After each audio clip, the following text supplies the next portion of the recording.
Bueno, como todo agitador político que se respete, voy a hacer uso del séptimo arte para intentar lavarles el cerebro y atraerlos hacia este lado de la trinchera. Para eso voy a recomendar 5 películas recontra bien zurdas para que las disfruten y se conviertan de una vez por todas en agentes del marxismo cultural. Cabe aclarar que en pos del entretenimiento y de los efectos cómicos de este video, voy a utilizar la definición hipergenérica de progre, zurdo, que se utiliza generalmente en los sectores más reaccionarios de la derecha. O sea, una amalgama de discursos anticapitalistas, progresistas, feministas, pro LGTB, etcétera, etcétera, etcétera. También quiero aclarar que en la lista no va a haber ninguna película soviética o de algún país comunista, porque sería demasiado fácil incluirla básicamente. Así que sin más preámbulos, comencemos.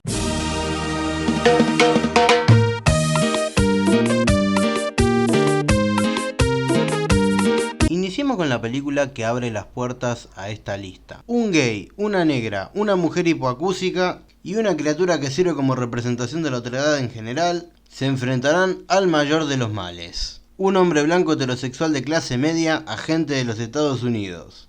Así es, estamos hablando de la maravillosa La forma del agua, de Guillermo del Toro. ¿De qué se trata? Bueno, una especie de hombre del pantano extraterrestre o lo que corcho sea, está detenido en una base militar estadounidense esperando ser diseccionado. Hasta que la empleada de aseo del lugar, que hay que decirlo tiene fetiches muy particulares, decide llevárselo a su casa para, hacer el delicioso. Y a partir de ahí deberá ocultar a su nueva mascota barra amante del agente del gobierno estadounidense que lo busca, el villano de la película, el cual es caracterizado como un padre de familia, el típico hombre blanco heterosexual de clase media, que intentará oprimir con su heterosexualidad a nuestros diversos y encantadores protagonistas. Y no, la película no es nada sutil al respecto. En general estamos frente a una versión más moderna del cuento de La Bella y la Bestia, la mujer que aprende a amar al monstruo y por lo tanto a lo que es distinto. Poco después de que esta película saliera, escuché a algunos críticos quejarse de que, se había pasado un poco de woke, porque como ya dije, casi todos los protagonistas pertenecen a grupos históricamente discriminados. De hecho, uno de los temas más recurrentes de la filmografía de Del Toro es la simpatía hacia la otredad, como por ejemplo en las películas de Hellboy, donde casi todos los personajes protagónicos son monstruos que intentan encajar y ser aceptados en la sociedad humana. Tienen un chingo de tiempo, pero a madres, cabrón. Si bien es entendible que la crítica conservadora estuviera bastante molesta por la sobredosis de progresismo que tiene esta película, este tipo de cosas no determinan por sí solas la calidad de una película. Y si bien la historia es bastante predecible, de nuevo es La Bella y la Bestia, en general las actuaciones, la ambientación, la dirección, los efectos especiales y demás están muy bien trabajados. La verdad, una película muy recomendable como todo lo que hace Del Toro. Muy recomendable para los que simplemente quieran disfrutar de una historia de amor clásica.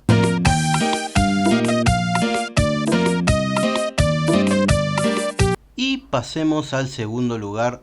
Este puesto lo ocupa Parasite, la película surcoreana firmada por Bong Joon-ho, ganadora del Oscar en el año 2019. La película sigue la historia de una familia surcoreana sumida en la pobreza, que van a intentar aprovecharse de la inocencia de una familia de millonarios para intentar vivir a su costa.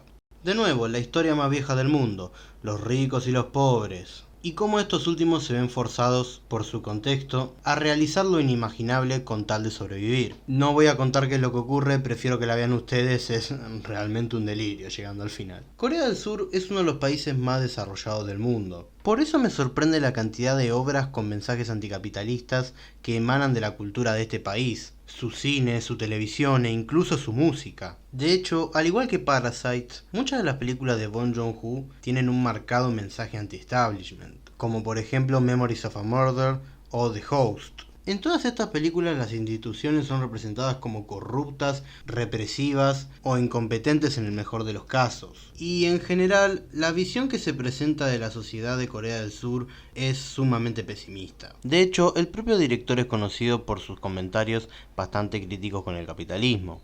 Sus obras suelen transmitir la idea de que el sistema es inherentemente injusto, dando a entender que hay mucho más allá del aparente glamour y progreso que exhibe Corea del Sur, y Parasite no es la excepción. De hecho, Bong Joon-ho es tan zurdo que llegó a estar en una lista negra del gobierno surcoreano. Con esta película recuerdo a algunas personas quejarse y decir que la única razón por la que había ganado los Oscars en 2019 era porque era una película extranjera, protagonizada por miembros de una minoría étnica, que bueno, en realidad en su país no son una minoría, y por los temas que trata, y que la Academia de Cine simplemente la había premiado por corrupción política, inclusión forzada, progresismo o alguna boludez así. Pero esto es una tontería, cualquiera persona que haya visto Parásitos sabe que se merecía la nominación y el premio.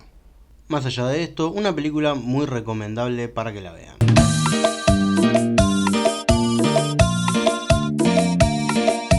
Esta película es la prueba irrefutable de que, incluso en el fin del mundo, los empresarios y el gobierno estadounidense se van a cagar en el resto y van a hacer lo que les convenga a ellos. Estamos hablando nada más y nada menos que Don't Look Up, No mires arriba, protagonizada por Leonardo DiCaprio y Jennifer Lawrence, y dirigida por Adam McKay. La película cuenta como dos astrónomos, interpretados por DiCaprio y Lawrence, descubren que un cometa está a meses de impactar la Tierra y destruir por completo a la civilización humana.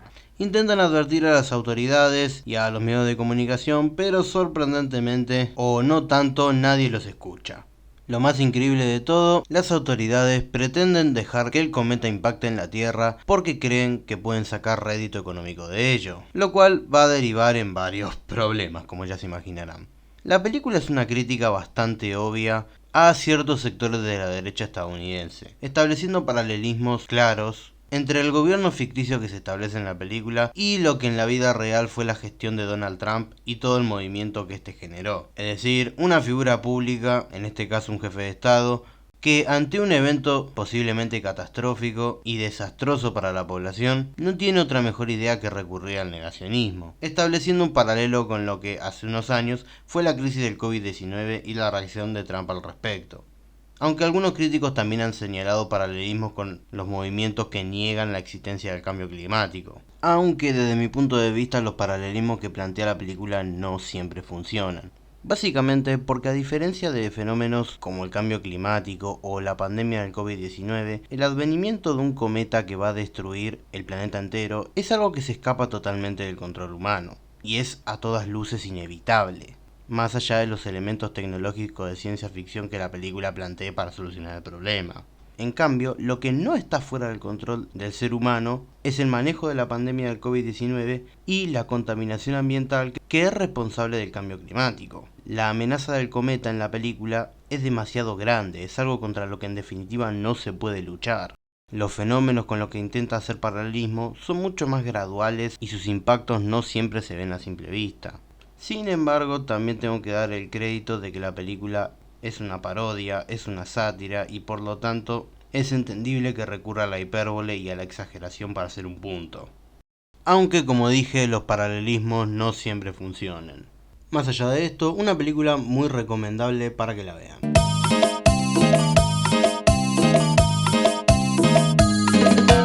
Y pasemos a la cuarta película de esta lista. ¿Alguna vez creíste que tenías al peor jefe del mundo? Bueno, pensalo dos veces, porque por más malo que sea, seguramente no es tan terrible como los jefes de la Weyland Company, que mandan a sus trabajadores a un planeta perdido en medio del espacio a buscar un bicho que seguramente los termine matando y devorando. Así es, esa es la trama de Alien, el octavo pasajero.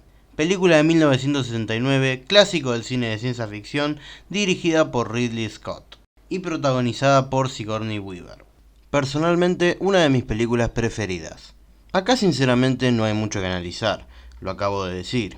Los tripulantes de la nave espacial Nostromo se ven obligados a cambiar de rumbo cuando reciben una señal de radio procedente de un planeta desolado y hasta ese entonces desconocido. Al aterrizar para investigar la superficie, descubren que quizás no están del todo solos. Y a partir de acá, para explicar por qué esta es una película absurda, sí o sí necesito entrar en spoilers, disculpen. A medida que la película avanza, descubrimos que en realidad la propia empresa para la que trabajan los tripulantes del Nostromo fue la que desvió intencionalmente el rumbo de la nave. Por razones que no se explican en la película, pero sí en las secuelas, La Weyland Company está interesada en adquirir un ejemplar del xenomorfo, el bicho de Alien, que habita en ese planeta, sin importarle en lo más mínimo que esto pueda suponer un riesgo para la vida de todos los tripulantes. De hecho, al descubrir los mensajes encriptados, la película nos deja muy claro que a la compañía no le importan la vida de sus trabajadores y que están dispuestos a sacrificar a muchas personas con tal de conseguir al alien, algo que queda más claro en las secuelas.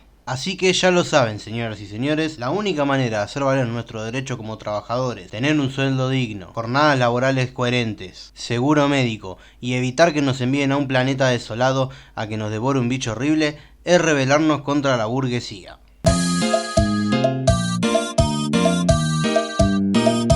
Bueno, acá entramos a la quinta y última película que saldrá en esta lista. Es una historia a la que ya todos estamos acostumbrados acá en América Latina, pero con una vuelta de tuerca fantástica y con una pizca de terror. Estamos hablando de La Llorona, película guatemalteca dirigida por el director Jairo Bustamante. Una obra que por desgracia no es muy conocida fuera de su país natal, Guatemala. El filme está basado en hechos reales, más concretamente el genocidio guatemalteco que tuvo lugar durante los años 80 en el país centroamericano. Durante esos hechos, el ejército de Guatemala, al mando del general Efraín Ríos Montt, masacró a miles de indígenas de la etnia Exil, bajo la sospecha de que estos auxiliaban a las guerrillas comunistas que operaban en el norte del país. Cientos de pueblos fueron arrasados y convertidos en escombros. Miles de personas fueron asesinadas y muchas mujeres fueron violadas y sometidas a todo tipo de vejaciones. Hoy en día, estos actos son considerados por muchas personas como un genocidio. La película toma esta terrible historia para contar la vida de un general ficticio del ejército guatemalteco, el general Enrique Monteverde, que décadas después de haber participado en las masacres indígenas, se verá atormentado por una presencia del más allá que le recordará constantemente sus pecados y lo atormentará a él y a su familia. En este caso prefiero no contar nada, ya que seguir explicando la historia implica sí o sí necesariamente meterse en spoilers. Y prefiero que lo vean por ustedes mismos. Esta probablemente es la película más zurda de las 5. Si nos ponemos a considerar, literalmente el general Enrique Monteverde es presentado como un oligarca blanco de un país pobre latinoamericano que hace años fue responsable del asesinato de miles de indígenas, todo con el fin de preservar sus propios intereses, los de su familia y los de la clase social a los que él pertenece, como ocurrió realmente en Guatemala en esos años. Lejos de hipérboles y exageraciones, creo que de las 5 películas, esta es la que mejor trabajo hace a la hora de transmitir su mensaje. Y tengo que dar el crédito a esto. Los personajes de la película realmente parecen personas oligarcas de un país pobre latinoamericano que intentan por todos los medios racionalizar y explicar por qué cometieron los crímenes que cometieron, haciendo pasar esas atrocidades como actos heroicos cometidos en nombre de su país y por el bien de su país, demostrando que detrás de la fachada de la alta sociedad hay mucha más banalidad de la que ellos estarían dispuestos a admitir. Y es por esa razón que La Llorona corona la lista de películas zurdas. Por supuesto, películas zurdas o no, no dejan de ser productos de los estudios de cine, cuyo principal objetivo es capitalizar el descontento del grueso de la población, para vendérnoslo de alguna manera, lo cual no deja de ser irónico, nada nuevo bajo el sol. Por cierto, dependiendo cómo le vaya a este video, pienso hacer una segunda parte, esta vez hablando de 5 películas anti-zurdas. No olviden dejar su like y suscribirse. Sin nada más que agregar, nos vemos.